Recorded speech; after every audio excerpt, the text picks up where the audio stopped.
நம் ஜிஜிஎம் பள்ளியின் ஐந்தாம் வகுப்பு மாணவர்கள் எஸ் தீபக் மற்றும் யுவனேஷ். வணக்கம், என் பெயர் சா தீபக். நான் 5ஆம் வகுப்பு படிக்கின்றேன். என் பெயர் பூ யுவனேஷ். நான் 5ஆம் வகுப்பு படிக்கின்றேன். நண்பா யுவனேஷ், குடியரசு தினம் என்றால் என்ன?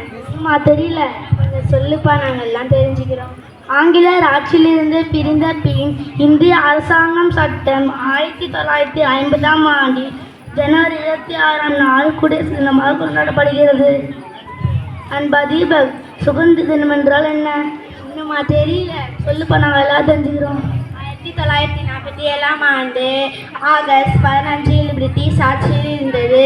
இந்தியா விடுதலை பெற்றது. அன்று முதல் இந்தியா சுதந்திர தினமாக கொண்டாடப்படுகிறது.